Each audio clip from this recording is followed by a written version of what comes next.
Okay, a very interesting things. Actually, it's not my expertise, so this is why I'm now I just asking you just a little bit layman questions.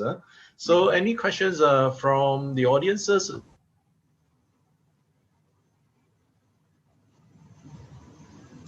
Okay. So if no questions, then thanks very much, Ms. Nurul. Thank you very much, Doctor. Yeah. So now I would like to invite the next speaker. Also is Ms. Nurul also. Ms. Nurul Fariha binti Muhammad Idrus from UITM. So another Ms. Nurul, can you just share your slide? Okay, so my name is Nur Fariha and I am from UITM. I'm a master's student, and this is one of my humble study with the title of Modification of Biochar with Magnesium Compound for Phosphorus Removal and Lead Immobilization. Okay, so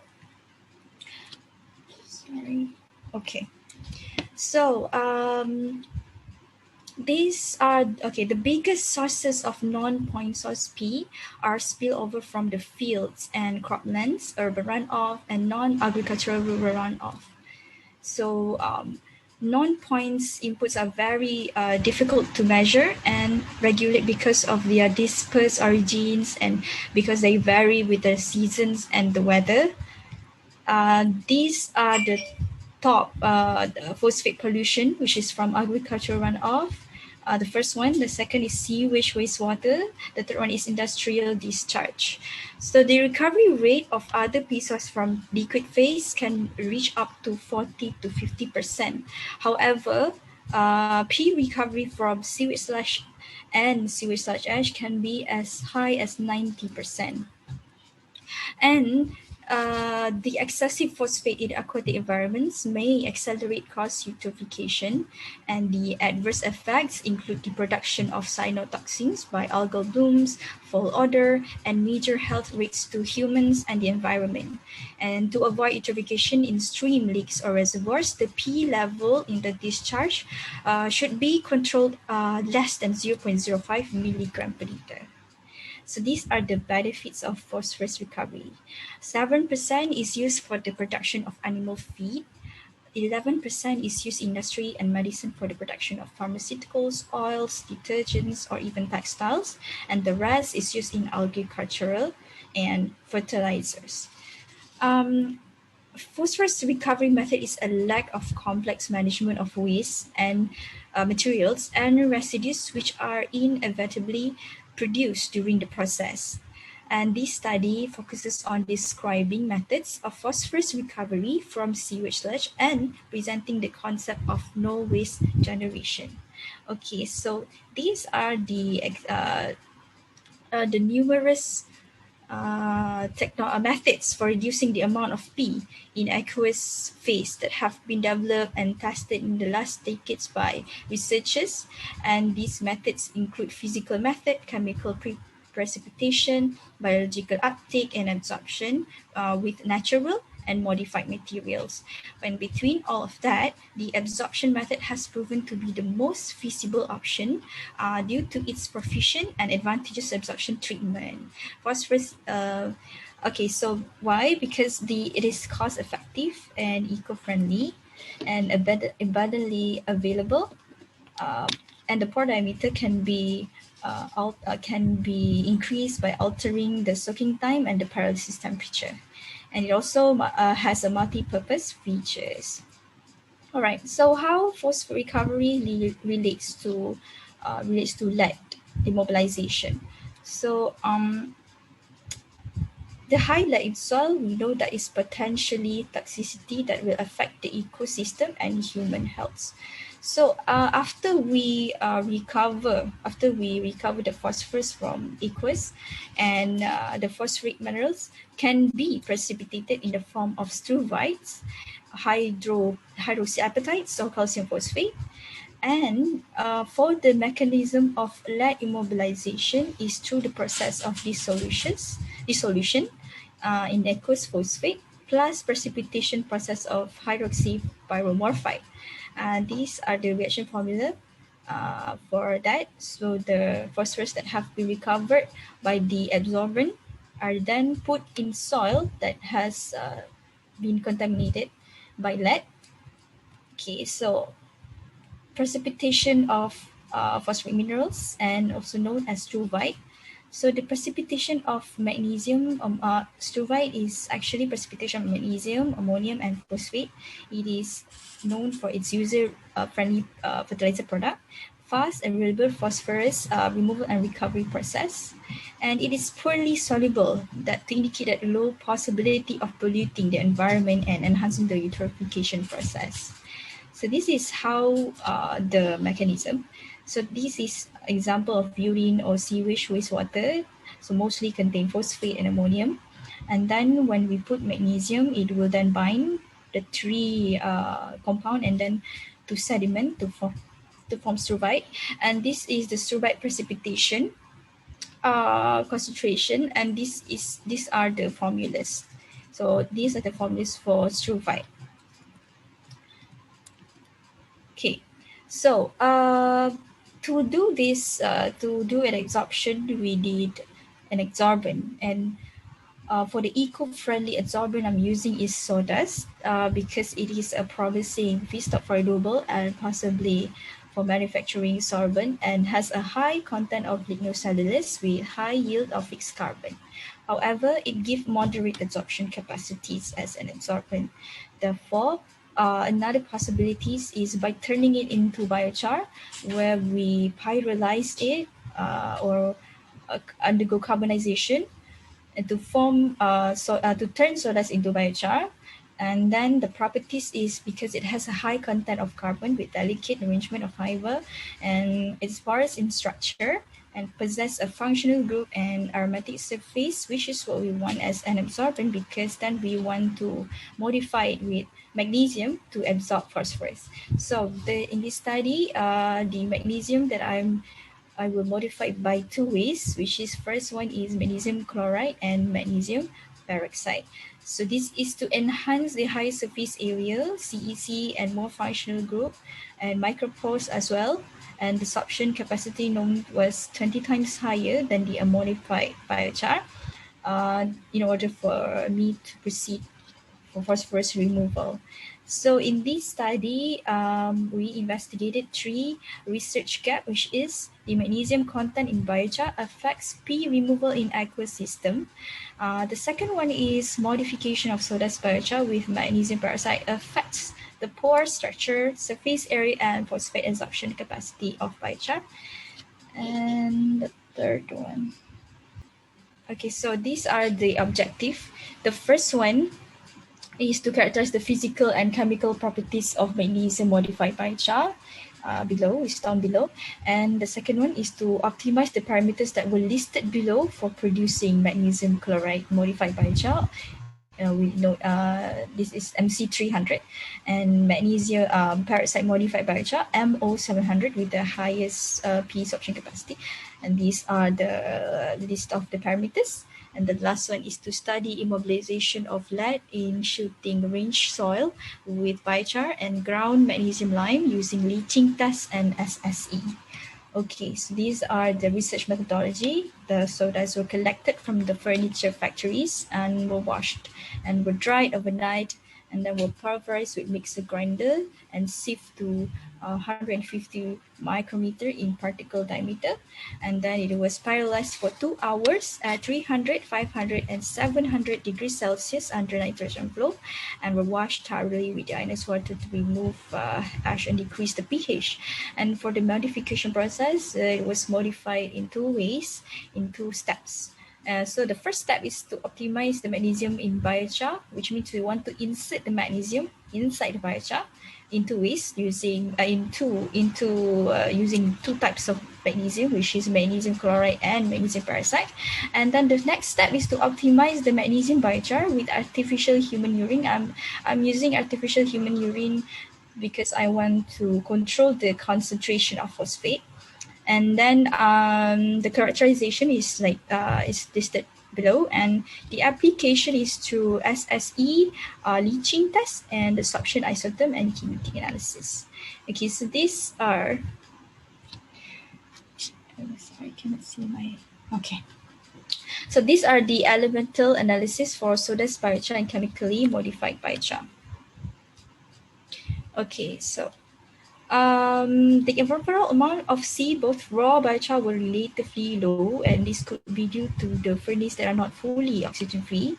And however, the C content of B700, which means biochar that was pyrolyzed at 700, is more to biochar 300.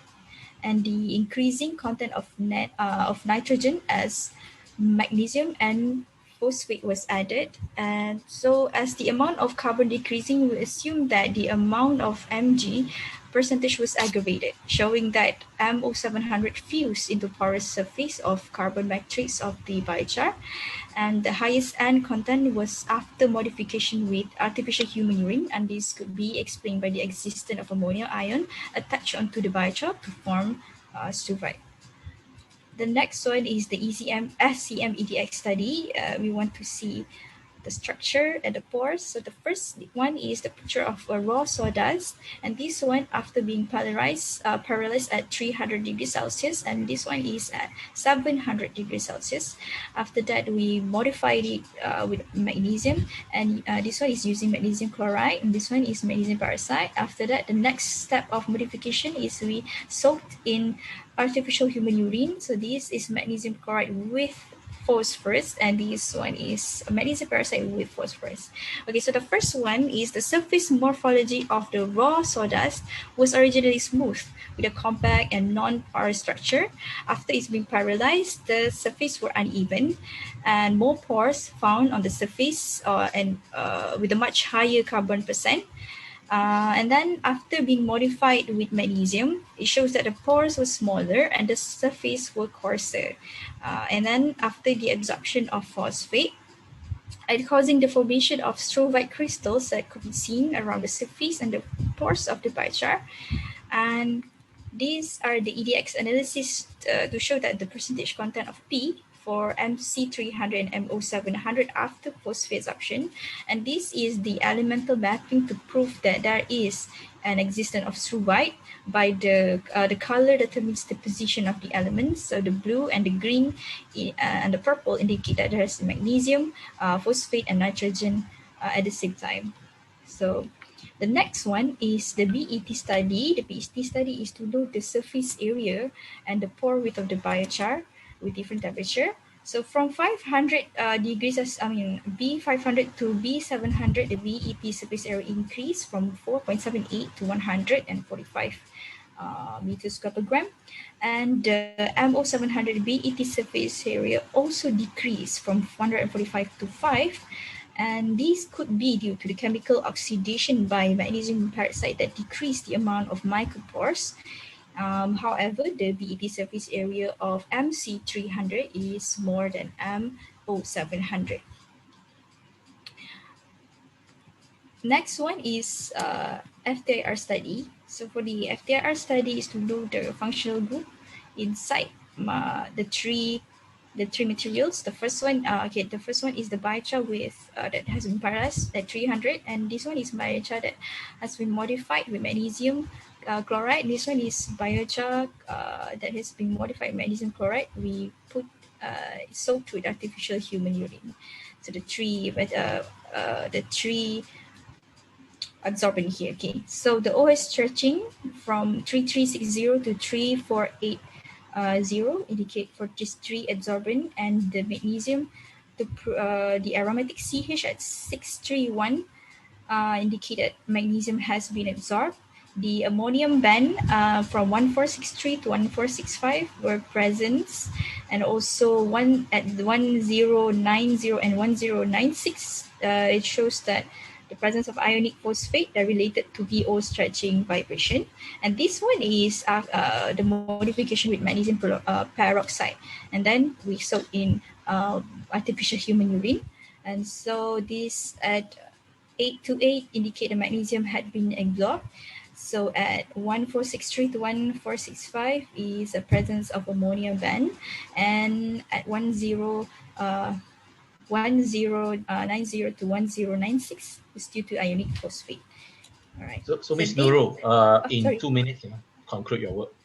Okay, so this is the optimization of modification with magnesium.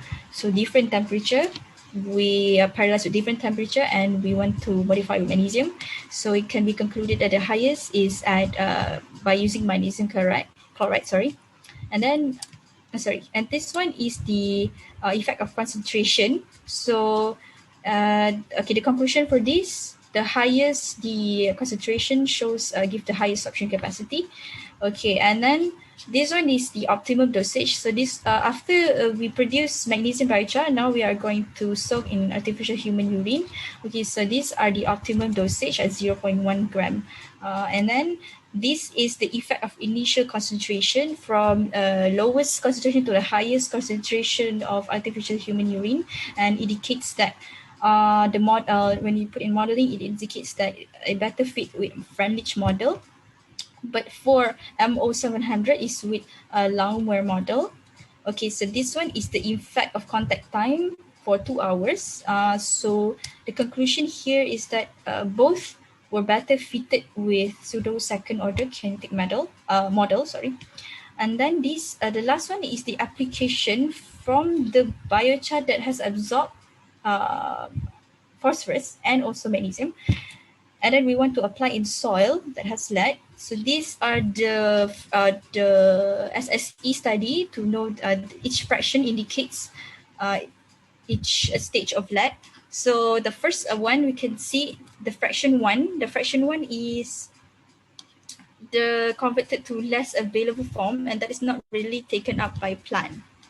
So the exchangeable PB that easily react with ionic content in water and become soluble. So fortunately, it was little. So and then it could be due to the chemical reaction between the lead and also the phosphate from the biochar, forming the insoluble PB minerals. And then it mostly go to the second fraction. And what is second fraction is it refers to the lead that is likely to bind with carbonate and is susceptible to pH alteration. And it could be due to the OH group and the precipitation process for lead with phosphate and carbonate that were abundant in biochar. Okay, so this one is the leaching process for after you modified with artificial human urine. You want to see whether it leach out after it absorbed. So it shows overall that it is so low. Okay, so this is the conclusion, and the significance of study and the recommendation that needs to be done, the recent accomplishment, and that's all for today. Thank you.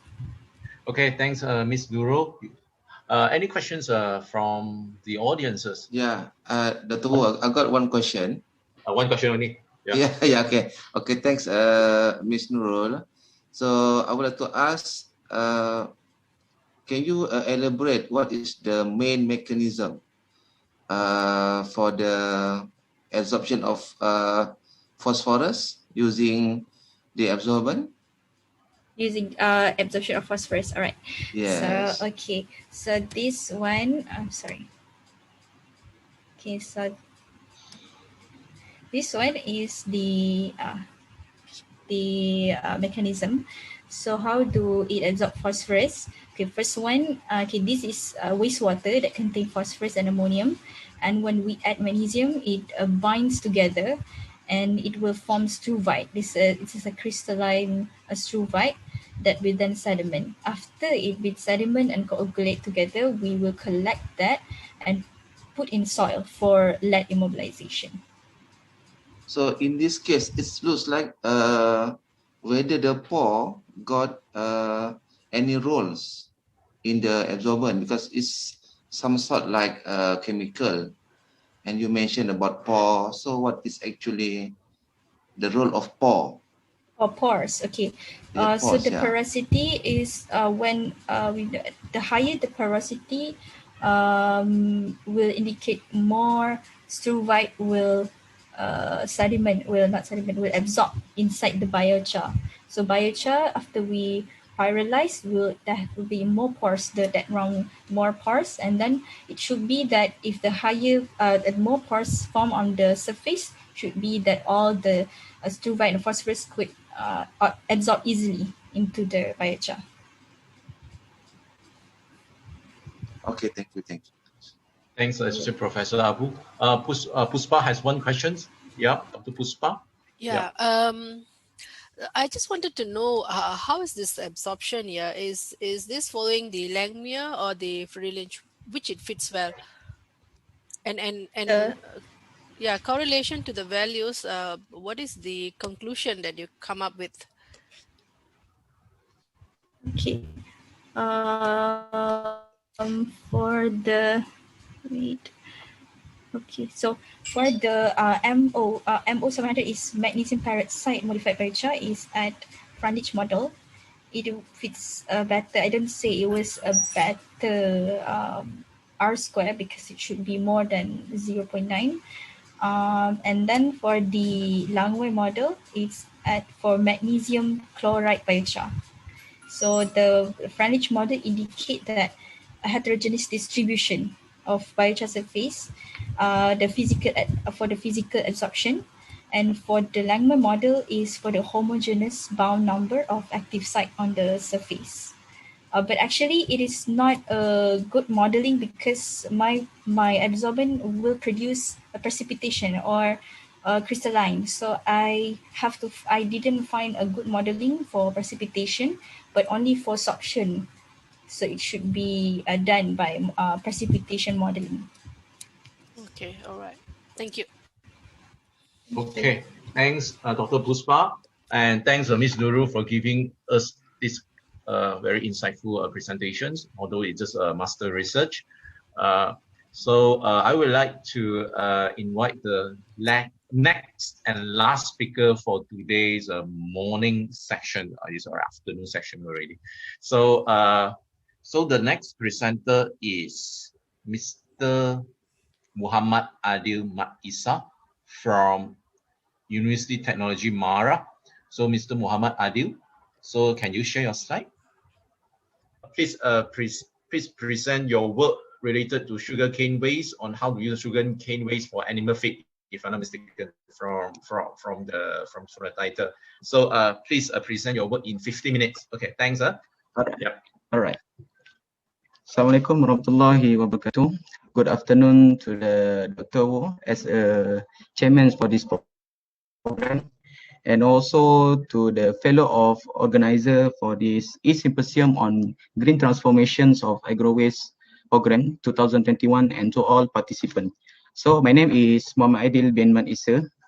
I am students from Faculty of Plantation and Agrotechnology, University Technology Mara, UiTM Melaka, Jasin campus.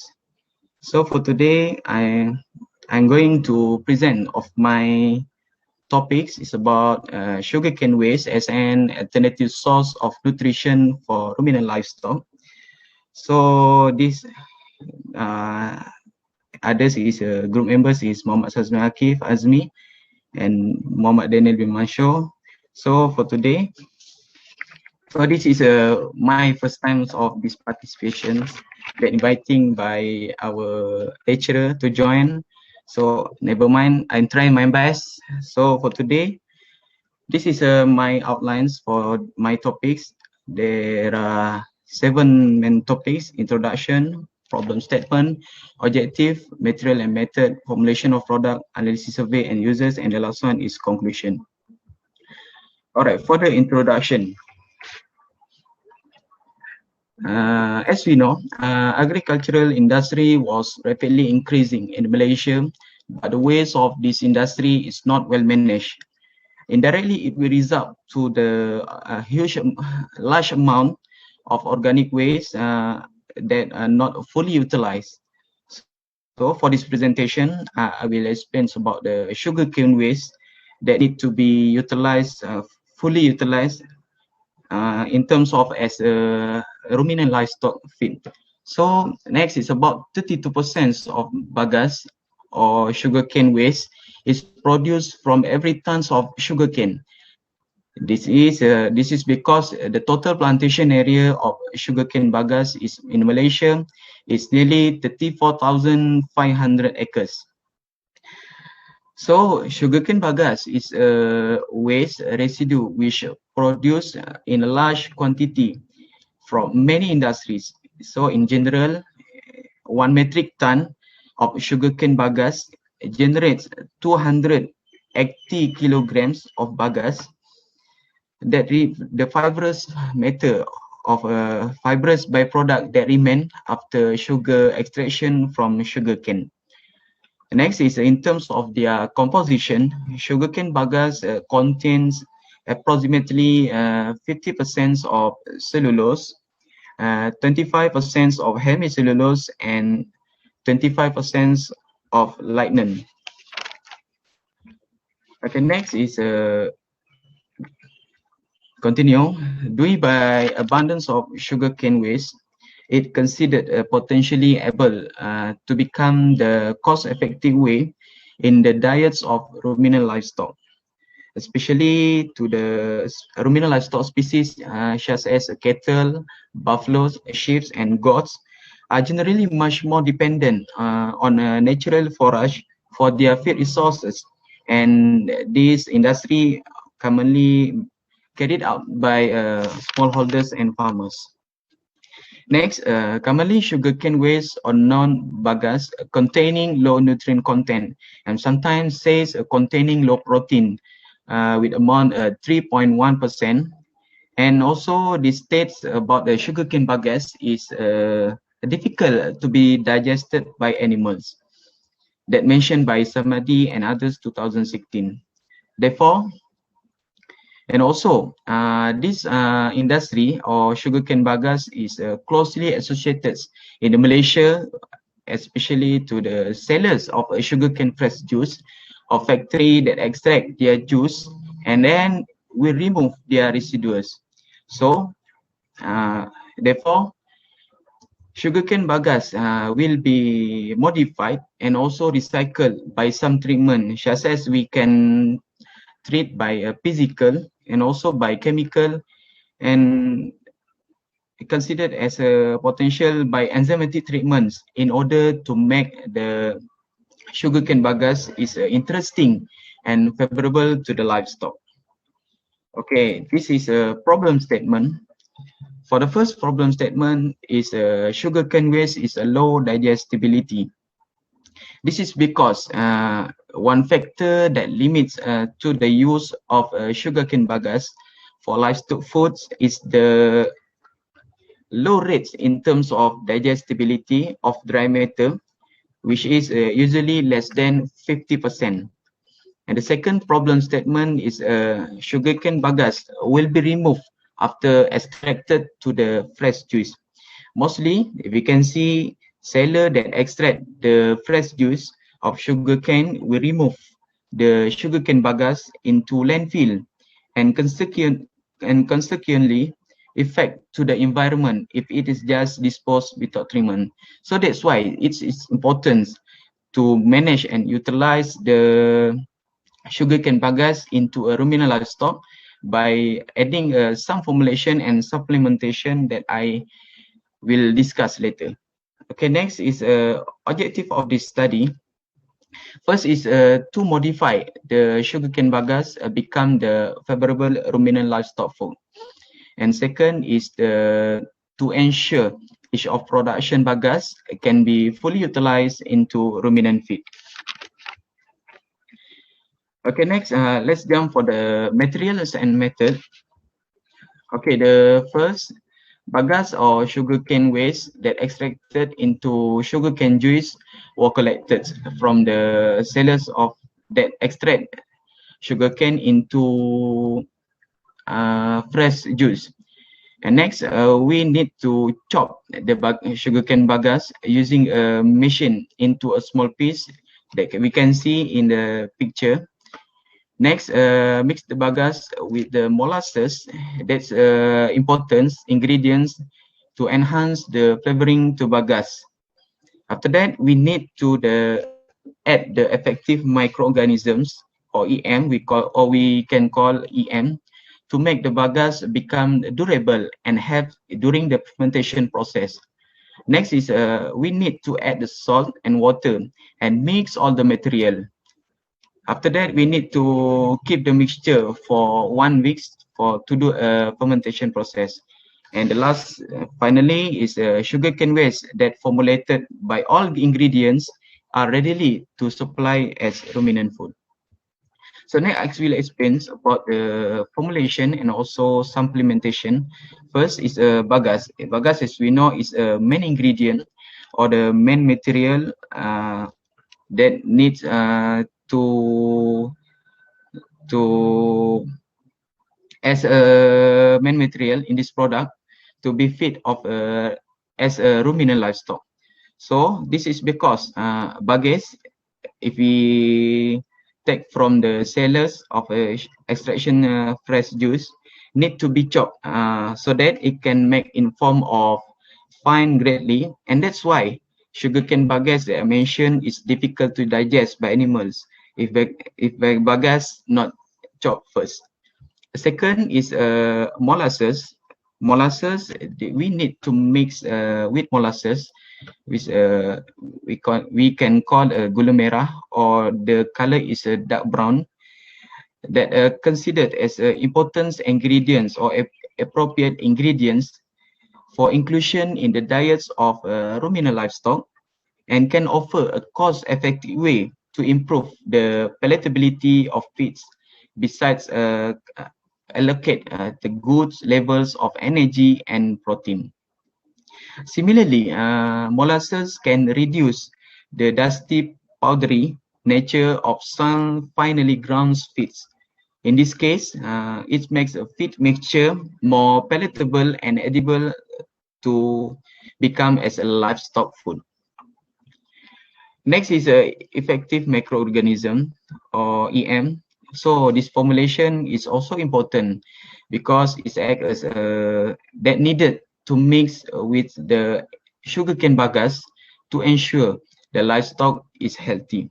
This is because the benefits of using EM into sugarcane bagasse is to increase the microflora within animal bodies by the various microorganisms found in EM and metabolites formed by this microorganism. And also, by adding this formulation, EM can enhance animal health and also prevent any disease, infection, and also increase the productivity of the livestock. So in these roles, it also makes a feed mixture in a good texture and help during the fermentation process to create a bagasse more likely and also the favorable to the livestock. And the last one is the formulation is salt and water. We need to formulate into the sugarcane bagasse. This is because formulation of water and salt are needed as an essential ingredient, especially to achieve a high appetite among the ruminant livestock into the sugarcane bagasse that contain sodium and chloride, which is important for their nutritionally balanced diets for animal. Okay, next is analysis survey. I have this analysis survey was conducted on 30 respondents, include smallholders and farmers, about the knowledge about the benefits of sugarcane bagasse for their livestock and their interest to purchase of our product. So if you can see in the based on the pie chart one shows mostly the respondents, especially farmers or smallholders, respondent that we separate to the based on analysis survey do not know about the benefits of sugarcane for their livestock, which are recorded 53.3%, about 16 respondents, while 30%, 9 respondents no, and 16.7% is come from 5 respondents maybe no. In this pie chart, if you can see the smallholders is preferred to the organic feed, such as silage that they produce, that come from corn and also from napier grass. So they they do know about the benefits that comes from sugarcane bagasse. And next, based on the pie chart 2, shows most of the respondent, which is 66.7%, is a total 20 respondents are interested to purchase our product, and 10.0% is come three based on 3 respondents not interested, while 23.3% is several respondent is still neutral. So from this analysis survey, it can be concluded sugarcane bagasse is have more benefits if we utilize and manage this waste properly. And also this product, if we try to modify and add some formulation, it have a potential to market, especially to all our target consumer, such as smallholders, breeders, and also farmers. And next, I will present about the users of this sugarcane bagasse. First is sugarcane bagasse is one innovation in silage form. Currently, silage production has become relevant to fulfill the forage needs of smallholders husbandry. Normally, we can see silage production is made from corn, soybean waste, and also is napier grass. But sugarcane bagasse can be formed as alternative foods for ruminant livestock. Next is uses of the sugarcane bagasse. It can save the material cost. Production of bagasse by formulated some treatment is cheap.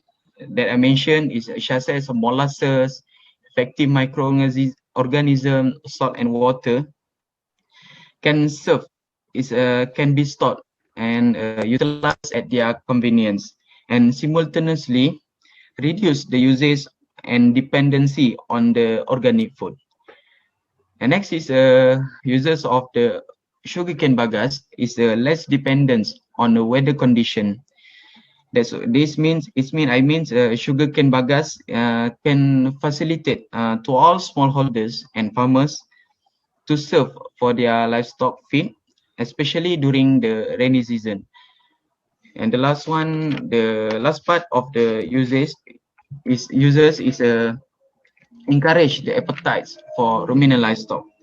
So smallholders is not become means that not worry about their livestock foods because it can produce from sugarcane bagasse is innovation in silage form. So sugarcane bagasse can become the favorable livestock food to serve it because it offers several benefits by adding some formulation such as molasses, effective microorganism, salt and water. So this ingredient is important to enhance their palatability and also appetites of their ruminant livestock to increase their energy and also nutrients in the body. So the last one is a conclusion. In the conclusion, utilization of sugarcane waste or bagasse into ruminant livestock is potentially to supply for fulfill the consumptions of their nutrition and prevent any wastage of bagasse. Thus, there is a need for specific studies of future research to determine the best alternative feed that can enhance the developments and growth of ruminant livestock. So I think that's all from me. So this is all reference that I cited in this presentation. So I think that's all from me. Thank you. Thanks, Mr. Muhammad Adil, for your presentation. You can continue sharing your slide. No need to share the slide. Okay.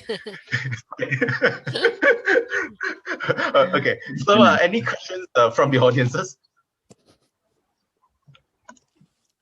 Yeah, I think I have one question. It's very interesting study. This is moving towards circular economy. Yeah. So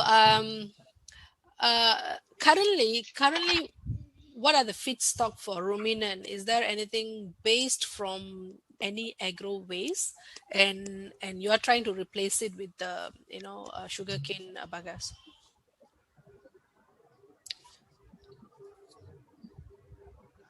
Yes, what is your question, Dr. Puspa? No, currently, I want to know what are the, what are the ruminants feedstock that they're using, which comes from agro waste, and what are you trying to replace, using the sugarcane bagasse? Oh, that, okay. Thank you, Dr. Puspa, for your questions. I try my best. So for other alternative foods that can be supplied to the ruminant livestock food, such as that I mentioned, is currently our smallholder and also farmers using the silage form that come from the corn waste and also they can collect all the napier grass beside the roads. So then this is a process, it seems to the sugarcane bagasse, but it's different in terms of main material, and that I mentioned in conclusion is needs future research and also the future studies. That's all. Okay. So currently they're already using the corn agro Yes. waste. Yes. Yep. Thank you.